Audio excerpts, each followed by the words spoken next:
Good evening, everyone. I'd like to call to order today's special public hearing to order. First of all, I'd like to thank Georgetown Township, Justin and team for inviting us here and hosting this for us. My name is John Teeples. I am the District 7 Commissioner, which is this district north of Baldwin Avenue. And I got to say, I've been living in this community for 35 years. I've never seen so much county brass in this building. It's about time. It's about time. So anyway, welcome all of you to this public hearing, and thank you for expressing your interest. I want to introduce the county representatives that are here, explain their different roles, and describe the goals of this hearing and how it's going to proceed. First, I'd like to introduce the commissioners who are here. We've got Allison Miedema and Joe Moss and Josh Bruger as the county commissioners. Next, we have a panel of county personnel who are experts in their respective fields related to community mental health. Dr. Michael Brashure is CEO of the county's health department, mental health department. Our county administrator, Patrick Waterman. Karen Karzinski. There you are, Karen. She's the deputy of finance of fiscal services, and our attorney, Doug Van Essen. So finally, we have their executive staffs, right? Oh, Justin Roebuck as well, our clerk. Yeah, well, like I said, I've never seen so much brass. And then they brought their executive team here too. So it's wonderful. Thank you for being here.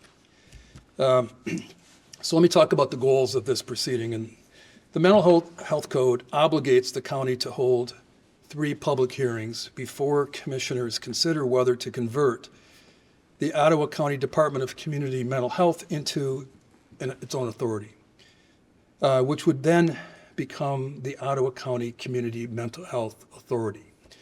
To fulfill this requirement, the county is holding a public hearing in Holland, Spring Lake, and here tonight in Georgetown. The purpose is for you to do one or more of three things. First, ask questions that the county will take down and answer at a formal meeting of the commissioners to decide the overall question. 2, express concerns that you have, which again, the county will record and address at a board meeting. And 3, if you are ready to express your opinion on the authority issue, to give you an opportunity to express that opinion, and it will be recorded and passed along to the full board. How we're going to proceed. We're going to start by having each of our 4 panelists, both sides of me, 2 on each side, give a short presentation to provide an overview of what is being considered and the impact. Following their presentations, we will open the floor for the expressions of your questions, concerns, and opinions. All comments will be recorded and compiled and summarized later, along with written responses. Per normal public hearing procedure, speakers will be limited to 3 minutes each when providing comments. Staff will start the timer when you begin speaking. Please be respectful of everyone's time by concluding your comments within the 3 minutes, which will be signified by an alarm of some sort. Ringtone to be determined. Yeah, whatever that tone is. I don't even see a gavel here, Josh. So when you approach, we ask you to please identify yourself and your address. Please note that county representatives will not be engaging in dialogue or answering any questions during the hearing, since the purpose of this hearing is to hear from you, the public. The panelists will remain afterwards and perhaps can answer questions you have then. However, we want to make sure that every person has the right to express themselves tonight. So with that, I'm going to hand it over to you, Patrick. All right.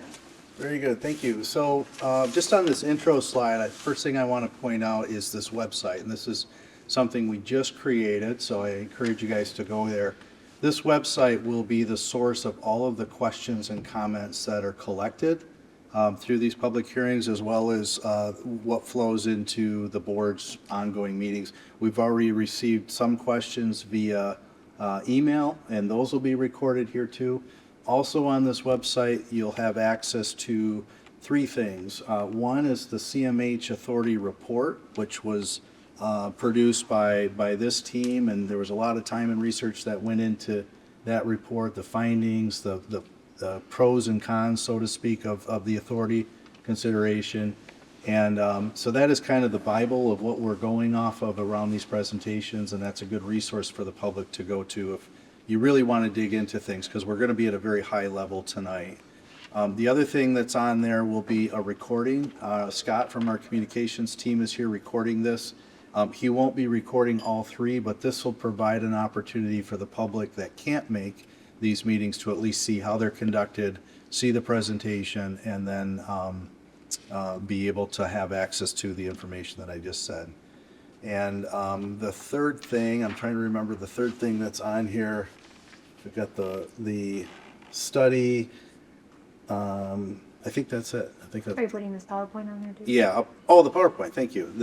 Tonight's presentation will be on there, so that'll be it. So, we're going to kind of break this up into. We thought about this, like, how does the public need to know, but how can we teach them at a level that makes sense? Because it's a very, very complicated topic. CMH is it's a beast in terms of funding and how it operates and the complexities. So, trying to put this at just an understanding level of why we're looking at it, just the intent of this PowerPoint. So it's very broken down into some basic questions like why would we or how would we. So each one of us is going to take a section as it pertains to us. The first question that we hear a lot is, why are we doing this now? What's changing now that is causing this to have us consider it? CMH's budget, just to give you an idea, per year is about $74 million. So $74 million they receive in revenue each year. To put that in perspective, the county's budget is about $250 million. So approximately one third of the county's total budget is CMH alone, just to give you a sense of the scale. Of that $74 million, $67 million comes from what we call entitlement program funding. That's Medicaid and another program called CCBHC. But those are two funding mechanisms that provide the major portion of the CMH's budget. And the county only contributes 1%. We contribute currently $463,000 a year towards CMH. So you can get a sense of the scale of those budget numbers just by that. The question of why now is we are now what we consider to be in an unprecedented era of instability and risk when it comes to that funding, that entitlement funding. And ultimately that has a lot of negative effects, but the ultimate outcome of that effect is it puts at risk the ability for the county to provide CMH services, because if that funding is jeopardized, it impacts our ability to provide those services.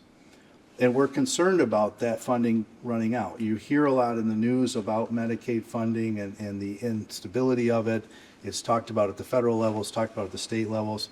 And we are asking the state that the question of, if that funding runs out, if we're put into a position where we are obligated to pay for these services without that funding in place, then what?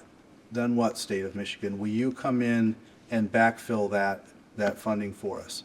And we've asked that question to the state 2 times, and the state has not responded to that question. And that's concerning, and that's telling to us. And that is a sign to us that we may be at risk here if that were to happen. So that's one of the why now questions. The other big thing is that of the 83 counties in Michigan, 78 of them currently run their CMHs as authorities. So we are in the minority, so to speak, when it comes to how we run community mental health services in the county. We believe that there's a tremendous benefit in aligning ourselves with the vast majority of those CMH authorities. Specifically, we think that there's strength in numbers. Okay, so if we're going to go to the state and advocate for more stability in funding, we think we're better positioned if we are aligned as an authority with the other agencies than just being off to the side in one of the few counties that still run as a department. Again, this all comes back to our goal of wanting to be able to provide mental health services to the residents. And finally, we believe that transitioning to an authority model effectively shifts that responsibility of any shortfalls where it belongs with the state. The state has essentially mandated counties to provide these services, and through authorities and through departments, they do that.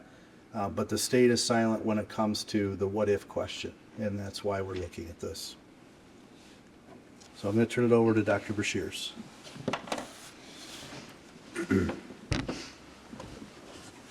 If you can read that, that's a miracle. You want us to flip the one? I can summarize the differences without you having to read it. You can, Except you, gonna drive it. you can go and, That's better. wow, there you go. Thanks, Stephanie. So in the public hearing format, I'm not allowed to answer questions, and anybody that knows me knows this is going to be impossible. So we will provide answers to your questions. We have multiple people writing it down. So just to reframe a couple of things that was already said, and I appreciate the historical framework, CMHs could become an authority since 1996. And they did that as a response to the managed care movement that started at that time, and the state switching from primarily funding their CMH system with state general fund to Medicaid. And as a result, the mental health code was changed and counties were allowed to have their departments become authorities to absorb risk and to become a managed care partner entity with these regional entities. So this process has been going on since 1996, and the majority of CMHs that switched from departments to authorities did all that before 2001. So there's just a handful of us that's left over the last 20-something years. So what happens if you go from department to authority? So I won't go through each one, I'll just highlight the ones that don't require me to be in the weeds completely for 3 hours. So the first thing is, right now, as a department, all of our policies and procedures are both approved at the CMH board and the county commissioners. If you're an authority, the county would no longer be an entity that approves the CMH policies and procedures. The budget. Right now, every CMH authority in the state, and that's 91% of them, has an obligation one time a year to go to the county commissioners and say, here's what our needs are, to do a needs assessment. That would stay the same. We do that now. But managing the CMH budget right now as a department, as a county department, means we have to go through the exact same process as every other county department. And guess what? Our budgets don't align in terms of timing. And they don't align in terms of certain aspects. So it's been very difficult to manage our budget and filling positions and timeliness of those types of things. As an authority, the CMH board approves the budget, which, by the way, they're mandated to do now under the mental health code. The CMH board, in essence, would be the only board that would be in charge of us as an authority. And so you should know that. And that's not a change. The mental health code has had that like that for a long time. But as a department, we have an extra layer of approval that we have to go through as a county department. Liability, potentially on the county, meaning if, it's kind of in the weeds, these regional Medicaid entities that we're part of lose all their money, who holds the risk? So it's thought that as a department, the county could be liable for Medicaid deficits that are not covered by the region or the state. As an authority, there's a protection between the county and the authority. It says to the state, when you're a CMH authority, we're in this together, us and the region, and the risk stops at the county level, right? That's the thinking behind this. Again, we did not get our question specifically answered from the state. And so that's the logic that we're using, is that as a county department, we would be at risk for any unfunded mandates are on the Medicaid side. And as authority, there's some protection because it aligns the risk, it's in the weeds, I know, with the state and the authority, just like the other 91% of the CMHs. In terms of employee retirement, healthcare, you'll see in another slide, the biggest impact of moving from a department to an authority is the impact and organization of the staff and how we run the organization. So staff would go from county employees to CMH employees, authority employees. Healthcare, retirement, all transfer over, and by the mental health code, it has to remain the same for a year. But in our transition plan, we have protections to ensure that staff benefit fringes and all that stay the same for at least a 3-year transition period. So it is true that when you become an authority, the staff status changes from county employee to authority employee. The CMH authority then with its board would manage all of those things, fringes, benefits, retirement. There is also labor contracts. By the mental health code, all labor contracts transfer over to the authority. So if there's a union agreement, we can't just go, let's not negotiate, they're going to be an authority. It does not dissolve, it has to remain in place. And then you have to negotiate as the authority with that union when that contract is over. So there's no change, no loss of union negotiations or union benefits at all.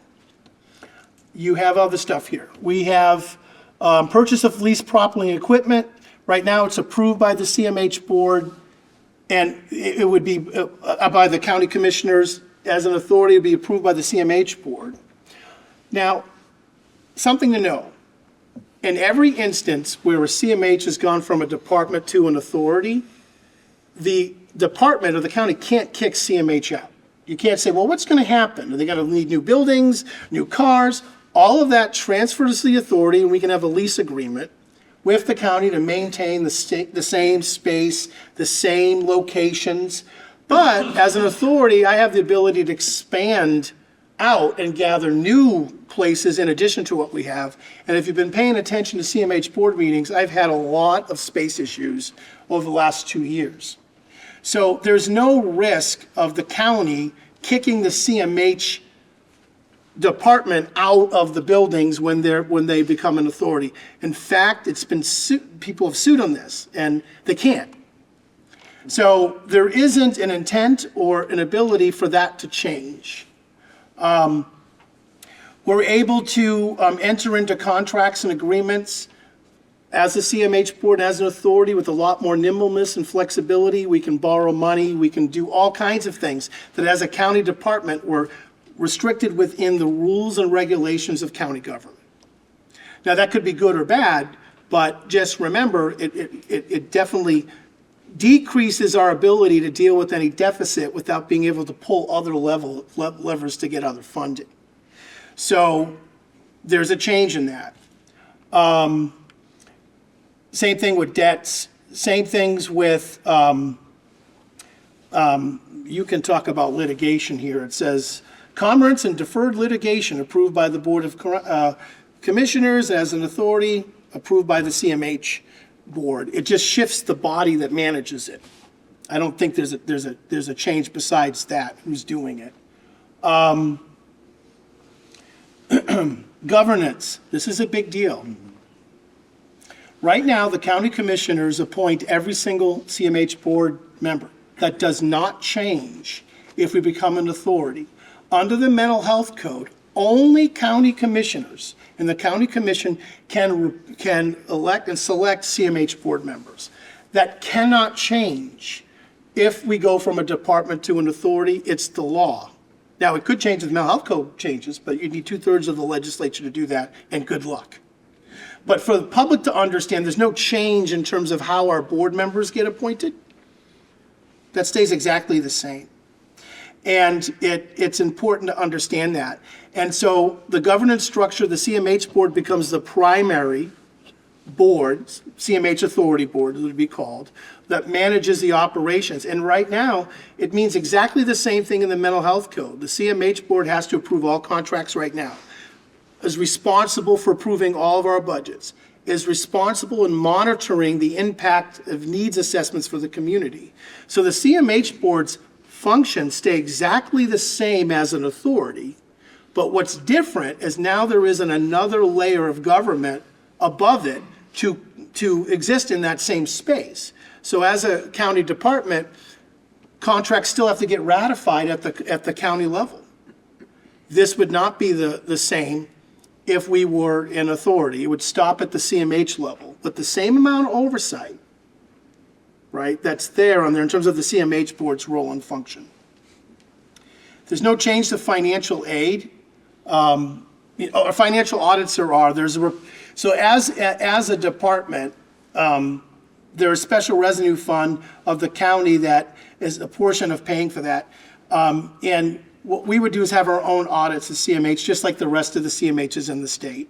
And that's a common thing when you become an authority. So some of the auditing expense and risk at the county level goes away, and it moves to the CMH. Funding sources remain exactly the same. There is no change whatsoever in funding from going from a county department to an authority. Well, how can that be? Because right now, the county gives us exactly 10% of general fund, it's kind of a formula, that they have to continue giving the CMH authority if we become one. Every CMH in the state gets funding from their county to help pull down general fund dollars. That's all Ottawa County has ever funded the department, not a dime more. Everything that we have had at CMH, HR, IT, finance, the services, all of the staff have been paid with mental health funds that all remain exactly the same when you come over to the authority, if you become an authority. And it's important to realize there's no change in funding whatsoever in this thing. Boy, Mike, Dr. Brashears, it sounds like you're all for it. I'm just reporting to you there's no change in those areas. And those are the concerns that I hear. And other slides will talk about impact to staff and clients is, gee, what changes? Well, a lot of things changes in terms of at the upper levels and how the department is managed at the county level, following county policy and procedure, which, by the way, is made for everybody and not necessarily tailor-made for a CMH department. And we're constantly going to Karen and others and saying, we're special and we need exceptions. And they go, we know you are. But we are 1/3 of the budget. And so I need the public to understand that the governance stays the same at the CMH board level, how they're appointed. The contracts, all of our operations are managed by the CMH board that has county commissioners appointed to it, if it so chooses, and the county commissioner appoints all of them to the CMH board. The biggest impact is the staff, which I'm going to talk about in a moment, and then I'm going to talk about impact to community and services. And this was normally the part I'd say, have any questions? But I can't ask you that. So I'll keep going. You gotta use the click there. Yeah, I think. All right. So what does this mean for service, for the services? This is an interesting question because under law, the answer should be absolutely nothing. You cannot change the service requirements the CMH has as a department versus an authority. They remain exactly the same. It's our plan to obviously retain all of the CMH staff who provide a lot of directly operated services, but we also have a lot of contract providers. All that stays the same. So the impact to the clients, if there's no choice, has to remain the same. There cannot be a reduction of the benefit. There cannot be a change of the admission criteria. There cannot be any change in what is offering because those are entitlements. Cannot be changed by how you change the management of it. And every other authority operates the same exact requirements that we have. We would be able to look at how administrative costs have been spent as a county department and keep examining if we could do it and save some money and move that money into much needed services. If you attended the CMH board meetings much, you see this situation where our Medicaid revenue is flat or going down, but our needs going up. And so partnering with other authorities would be easier. Other counties like Allegan, Network 180, Muskegon, maybe we can share some of the service delivery or share some of the administrative costs. And because they're authorities, except for Muskegon, the authorities, we can enter into contracts with them and try to streamline some of the cost. That's something that you look at after a decision has been made. You can't force those agreements now. I can't say, well, we do that and Allegan's going to save us $3 million. Can't say that yet, right? But the important thing here, and our impact analysis suggests, is that we can't offer a change in the service array or who we serve at all. Now, what if all the CMH staff left? They said, you know what, or a large percentage of them, we don't want to work for the authority, we quit. Yes, there would be an impact on us getting other providers through contracts and other arrangements to fill in that gap. It's called turnover. We deal with that, right, right now. But I have to be extremely transparent, is that that's the only risk that I see if there is a reduction in CMH staff, and then we would temporarily have to figure out how we would deliver those services, either through contract or whatnot. But I'm not expecting a mass exodus of staff, because where can they get a job? Anywhere, right? But other authorities, they want to do the same work. It's authority to authority. Not trying to minimize it, but under the law, we can't change the benefit. Gotta use this. Yep, I know. I'm just doing one step at a time. Okay. What would this mean for CMH employees? They'd become an employee of the authority. You know, I did a CMH departmental analysis, and I asked staff tons of questions. And one of the things that was legitimate is they said, we take pride in being a county employee. They came because they want to be, they had their identity. So some of them, when they were answering my surveys, were saying, until I know all of the details specifically, I don't know what we're talking about. But that is the shift from county employee to an authority employee. They're no longer tied to employee-related decisions by the county, good or bad, right? So that would be managed with internal human resources departments, IT, finance, and our CMH board, and me as the CEO and our COO, who's here in the back, hand is back there. So we're no longer tied to employee-related decisions by the county, good or bad. No changes in job duties. It can't change. We don't work with the county now and say, what should the job description be? Ask Karen in finance. We're constantly trying to change them and change the names. And her going, well, how do we fit this in the county structure? And sometimes there's a huge conflict. What we want to call positions and how they're aligned with the other CMHs as a county department, sometimes it doesn't align because we have certain categories on what we call staff. And when I first got here a year and 4 or 5 months ago, I changed a whole bunch of names, made everybody very happy about that. But that was to align with the CMH system, what the rest of the people call us. Social workers, therapists, CEOs, COOs, all have to get aligned with the rest of the system. And that can happen a little easier if you move. There's a 1-year guarantee of wages and benefits. That means I can't change, as the CEO of the authority, the current agreements. I would argue in the county or authority, benefits and wages can change every year, and they do. So it's really who's making the decision to change them is what is here. I'd love to be able to say to CMH staff, you'll be perfectly secure in your wages forever, but there's no guarantee if you're a department or an authority on that. But this is the facts, that after a year, I would no longer have to work with the county to make said changes. Now, we have a transition plan that would say that would be not in our best interest to do so. We have a 3-year transition plan that says hold on to as much as the county as you can, as we're figuring out where the state goes, and the ability to be an authority if that's the vote. So there isn't a plan of going after a year, oh boy, I'm changing everything to reduce costs to deal with the Medicaid deficit. I'm just being very honest with you all. Because the reality is how we deal with the Medicaid deficit is not changes in directly operated CMH staff benefit and wages or layoffs. It's getting more revenue in fixing the system, which most of my attention has been on the last year and a half. The county will continue to provide support services via contract to staff. One of the things that's been helpful in the discussions with the people on the table here, the colleagues that helped write this, is that there's been a spirit of how do we do this without the least amount of impact to get to should we do it? So we had to deal with some of the how questions to get to if and should. And we're still working at it. It's a work in progress, and it's not a decision that's been fully made. Obviously, the county commissioners haven't voted for it yet. But that is what it means for our employees, and I don't want to minimize the impact to them, because it is a change in their identity, wages, fringes, and benefits. It is that. But we have strategies to help mitigate that.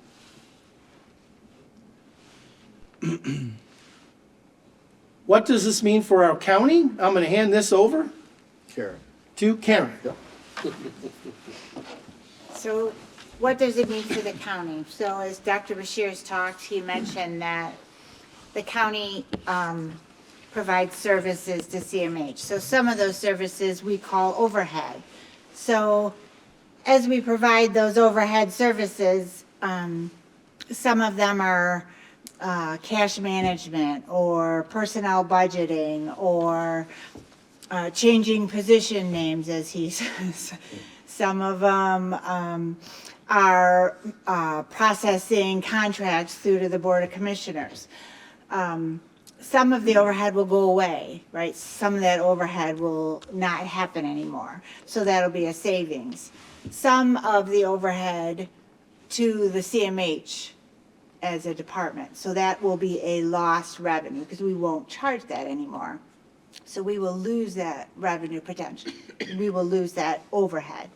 That other services in a transition plan, such as payroll, IT, facilities, those services in our transition plan, we've talked about potentially continuing, or for 3 years at a minimum, we've talked about keeping that relationship contractually. So that revenue potentially continuing for at 3-year minimum to keep that relationship. So that revenue potentially staying, at least for the time being, to help in the transition.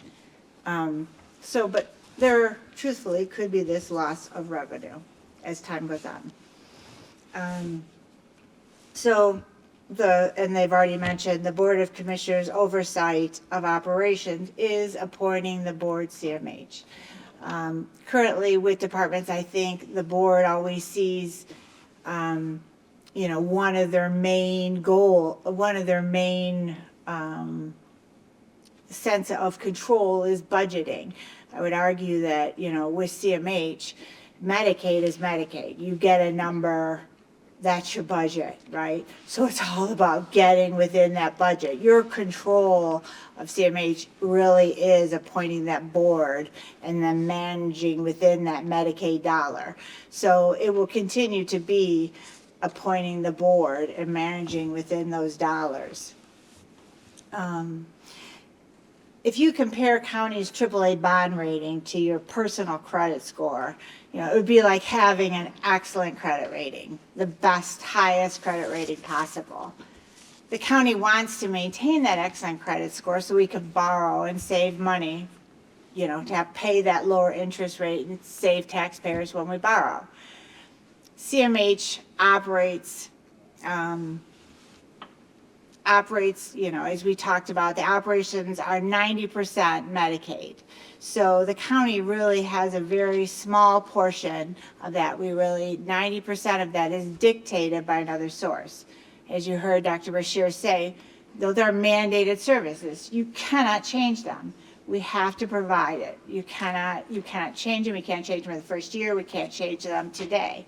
So when there is that liability, we feel like the government mandating, controlling, designating, designing that program should both have the success of that program and also carry the weight of the liability of that program. So when we're talking to the rating agencies about the credit, we feel like that's where that responsibility for explaining that liability belongs. So protecting our credit score to keep that rating the highest. But anytime, if the CMH were to become an authority, the Board of Commissioners can discontinue the authority and return CMH to the department if they so chose. So at any time, this decision could be reversed and CMH could return to a department status if that was a choice that the board made in the future. So whether it be, 2 years, 5 years, at any point in the future, that would be, that would changing at the county level. Yeah? Yeah, that valuable. See if I can. Just pointed at, no, I got your slide. Oh, you have the Yes, slide. That's So the I don't think- microphone. That's the yeah. microphone. Yeah. Just saw that gray hair and figured he's just I going don't to take trust that him on this. responsibility away from me. My component, I gotta turn it towards this you. is the microphone. There you go. Thank you. See, you didn't even handle that right. My field of expertise would be creating the legal documents that would facilitate the transition from a county to an authority. And over the last 44 years, I've been involved with Newaygo County when it converted from a county to a single county CMH. I helped Chippewa, Schoolcraft, and Mackinac counties create a 3-county CMH.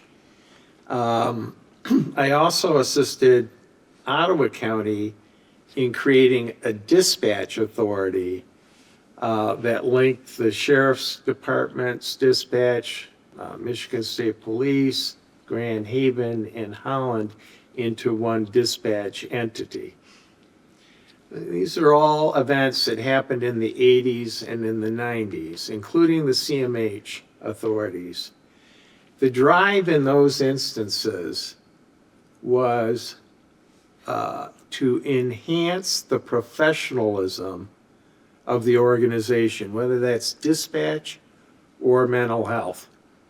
In fact, in those 4 counties that I worked in, and this was true of all the other counties that created authorities during that period of time, the momentum for the change was coming from CMH itself, its staff, its employees.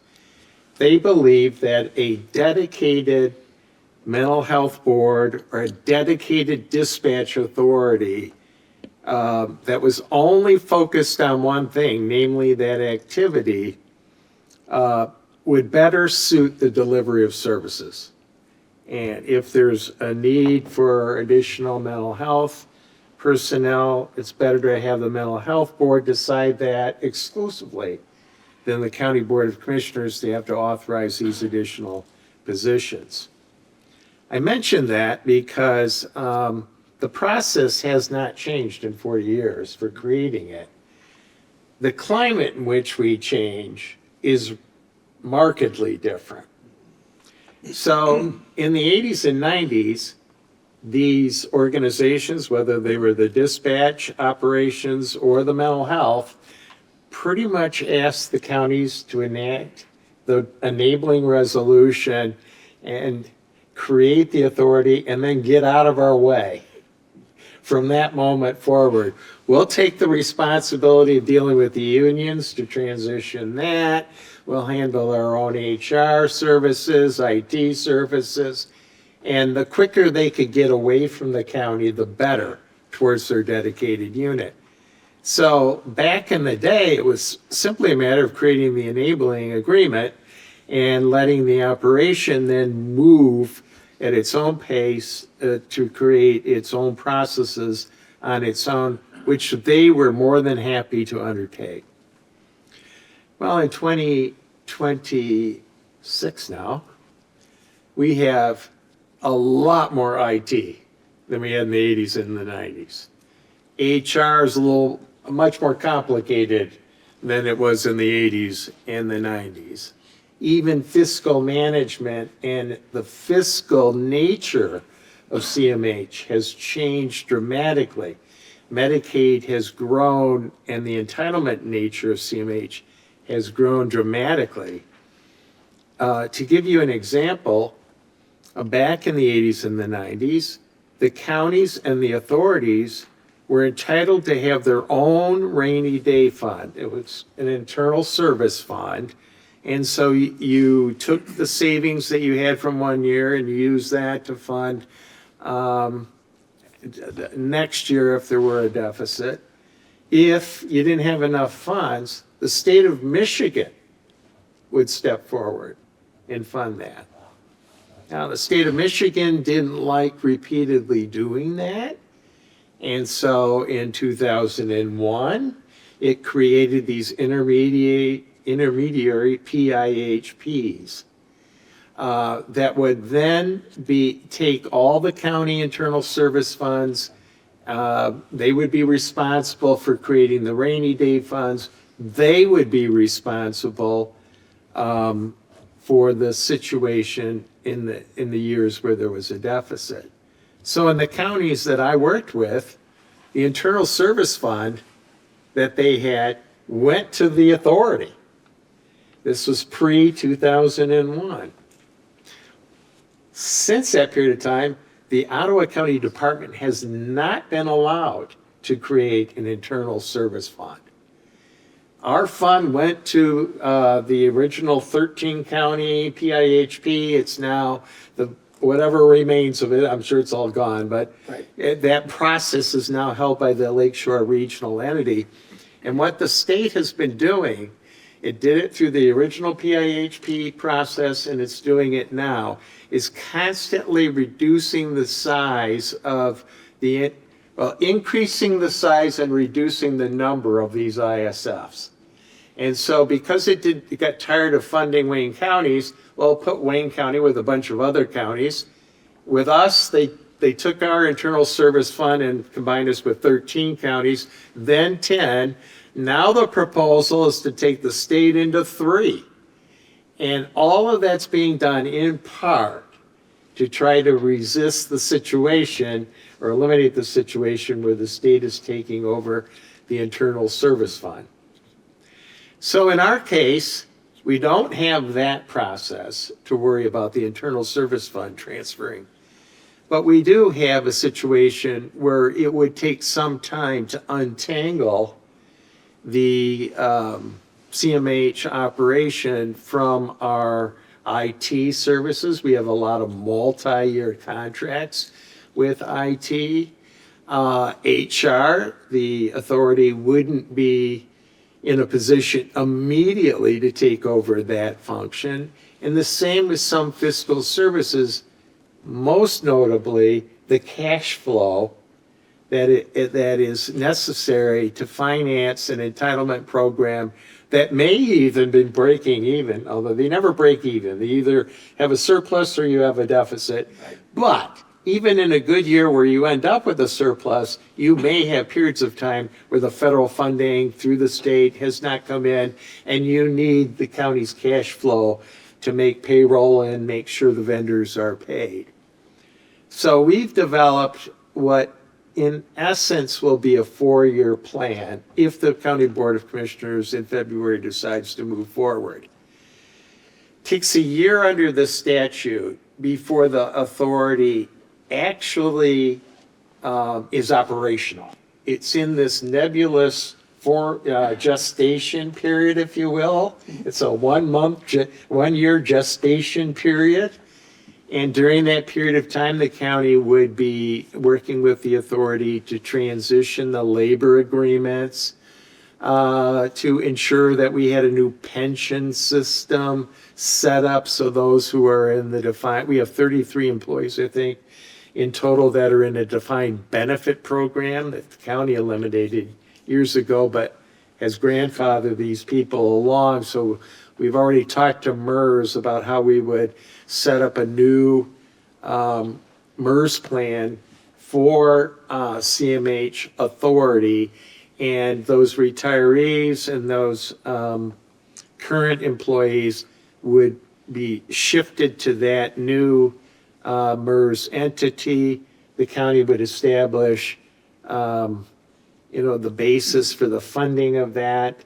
Actually, it would free CMH from the county's ongoing charges to entities for its underfunding in that pension program. So that would be an economic advantage that the CMH would see right away as we make that transition. And then we've set for 3 years on top of the transition year for IT services to be rendered as they are now, human resources, and that fiscal financing to be, again, provided by the county during that period of time. So that's a 3-year contract.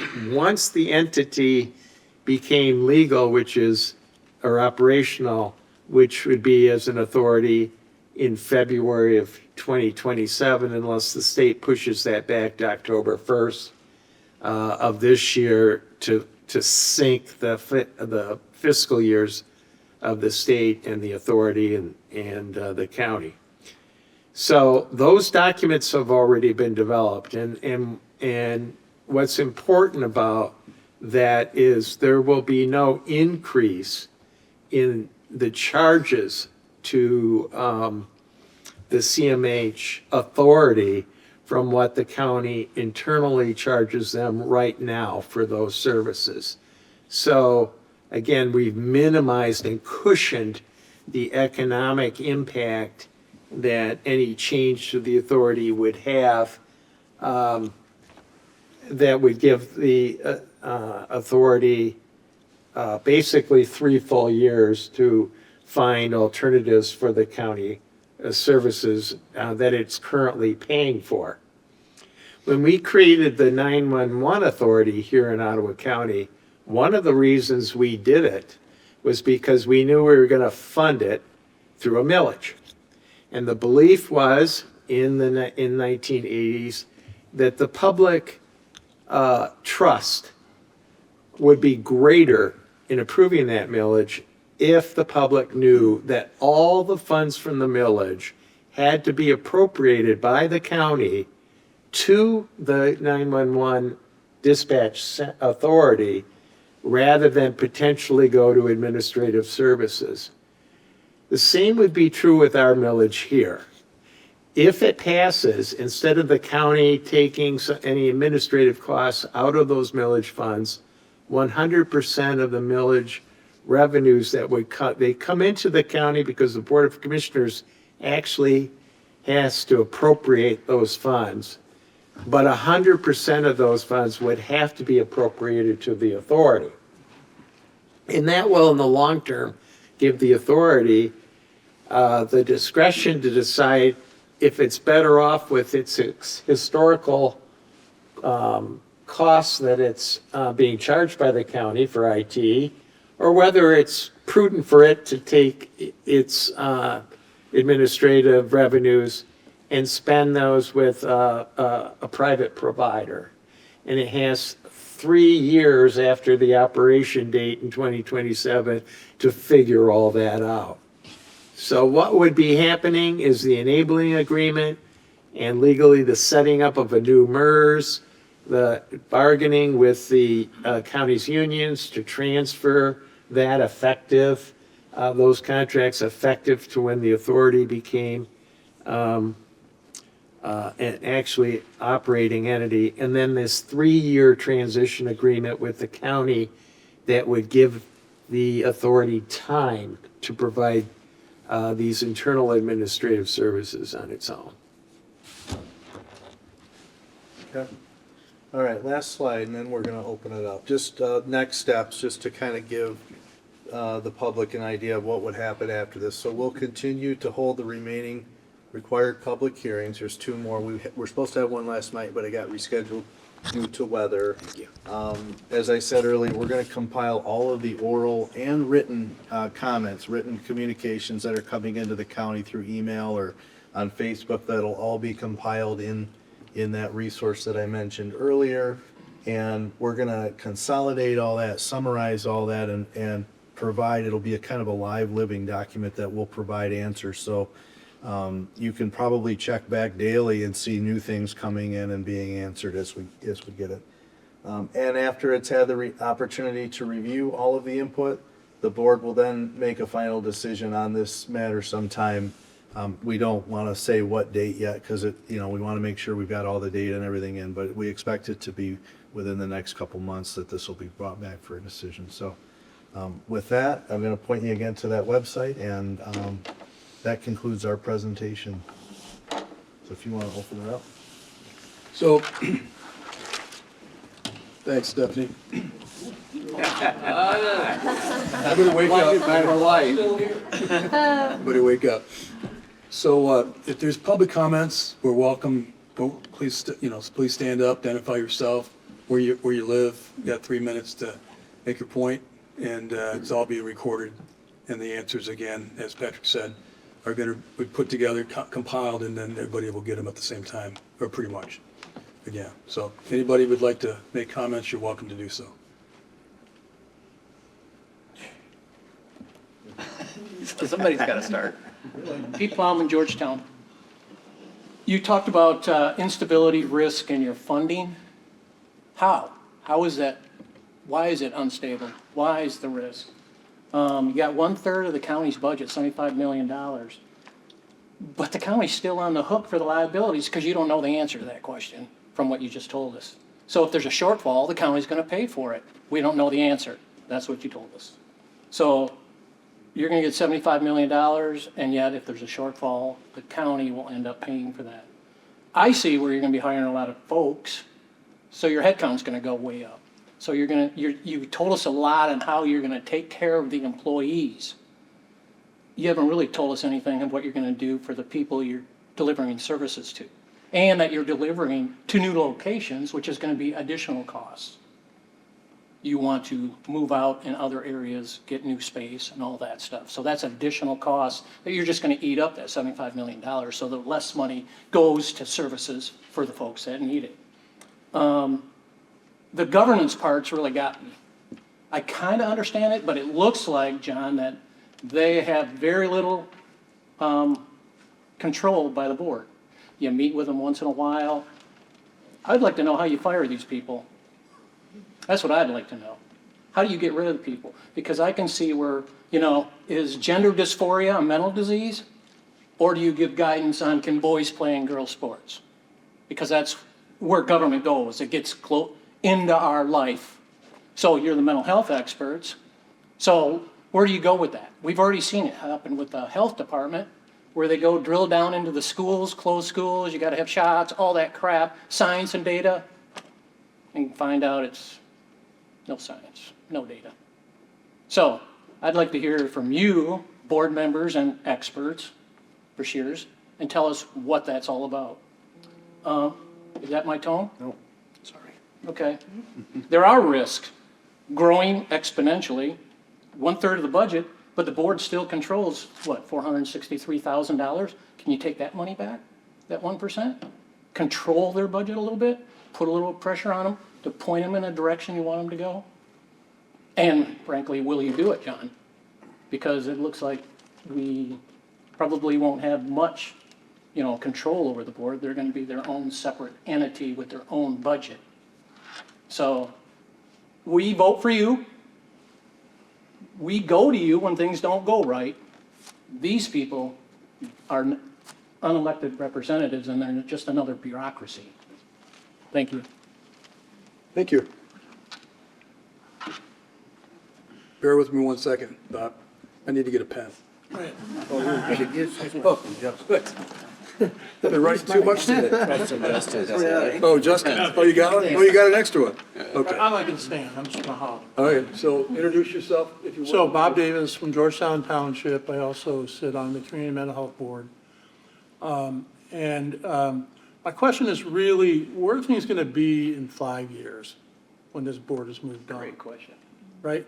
And the issue for me is, being in mental health for the last 45 years of my life, some of the great advances in mental health have been in integrating care with other county organizations. And I did not see much in the impact study about the impact to other parts of the county, like the sheriff's department, the jail, any number of other things.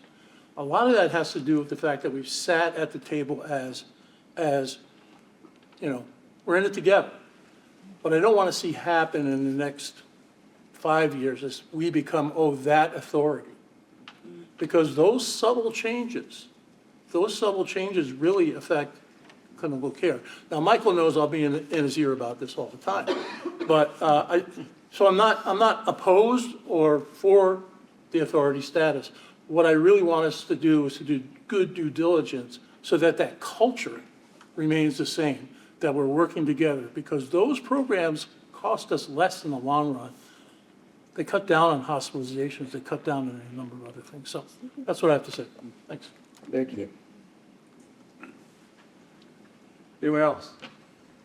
Please.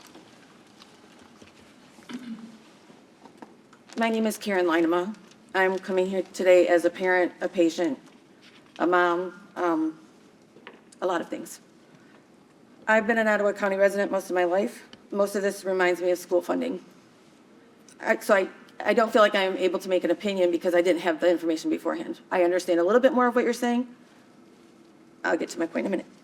I have over 40 years of dealing with schools, mental health, and aging adults. I consider myself fairly educated. If I don't know, I can find out or know where to look. Systems seem to be set up to make info hard to find. Systems are broken, too many needs, and not enough recognition or money. I truly appreciate the work, the efforts, and the dedication to improvement. Mental health, no matter what we call it, is not invisible, unless you refuse to look and see. Many of us fly under the radar, different, soft-hearted, quirky, emo, freak, no matter what you call it and what choice you make, we find our own tribe and people who get us. Our kids and I am a fall between the cracks kind of person. Unless somebody fights, advocates, or speaks up for us, we will just get passed over. Too much for some, not enough, not bad enough for the help we need, so you think you are serving the community. You are, but not the whole community. We provide care and for and to each other because we haven't been able to get much past your front door. So you haven't seen the true need. People on Medicaid are in the progress of already being shuffled around due to the Michigan Mental Health Framework and Michigan My Healthy Life, MI. We acknowledge this is bigger than your department due to the state and Medicaid. However, kicking the stone down the road to our future generations and the state does not fix the problem. Wants and needs and spending, I talked about this part with my daughter, wants and needs and spending more than we make are independent living skills that we stress CMH should work on. How do we teach them that when leaders are not doing this either? Gotta check my numbers. I recently applied for a position on the Community Mental Health Board. If appointed, I look forward to working with you. It sounds like this department has had a lot of moving pieces, including a millage request. Where's your focus? Why this and why now? No target and no goal means you don't hit it. Some of this and most of this is bigger than Ottawa County. I understand that. Caregivers not making a livable wage is a big part of this as well. If we don't think we can create change, we won't. More layers equals less money to those who deserve it. I wrote this for my daughter a while ago, and it actually applies to me too. It's called Until I Felt It Too. Am I doing okay on time? Yeah, you got 10 seconds. Okay. Okay, well, I'm going to skip that then because I want to get to my closing line. So in closing, it doesn't matter what you call it if it still smells the same. Thank you. That's what it sounds like. Nailed it. Thank you. Anyone else? Please. Me? Just introduce yourself and Oh, where you live. Bob Stamen, Blendon Township. These are questions, these are just statements, so I'll just go through them, and they're kind of mixed up years ago. My question is, has the state said anything about approving this already? And what's in it for them to do that if they're picking up the losses, okay? So, just, are we jumping the gun with the state or not? I realize the state doesn't answer questions. I've dealt with the state many times, and it's hard to get information out of them. And as far as the employees' reaction, yeah, they're gonna be scared of an authority, or change, let's call it change. Because I've been through this before, and you can get a lot of people leaving and get nobody leaving. And Dr. Bashir knows the people more than I do, but that's gonna happen. And will these employees be able to jump to the county? Of course, not all of them are qualified for county positions, other county positions, and they're gonna get first choice, or assuming they're good employees? Or are they gonna be, just out there and just be one of the people that apply? Okay? Let's see. How about new employees after the authority is in? Will they have different benefits, different everything? Will they have something less than the current employees do? That happens, because you have an opportunity to do it. So it could happen, not saying it will. And one statement is, what you don't know can kill you. I mean, that's a bit, but you can't answer that question because you don't know. But what you don't know can really hurt you. And it says in here that CFO is going to take part in the transition. Has anybody been hired yet? Because they're in the process quickly. It looks like from the time. So, and what happens to the indirect expense? This is more maybe of a caring question. The department absorbs 1.6 million. If I'm wrong, please tell me. But that's got to go somewhere, obviously. And it's going to go to other departments in some way, shape, or form. So, you know, how does that impact them and their budgets? Let's see. Has any other county gone back to a department status? I don't think so. But has any department or any county gone back to a department status from an authority status? Sorry. And, okay, quickly. Any risks to the vendors and providers in paying the bills? Real quick. That's about, I'm done. Thank you, great questions. Anyone else? Please. My name is Selena, and I am a mental health provider in the county. I have an agency right here in Jenison. I think my question in the material, I saw that there might be re-credentialing requirements for providers.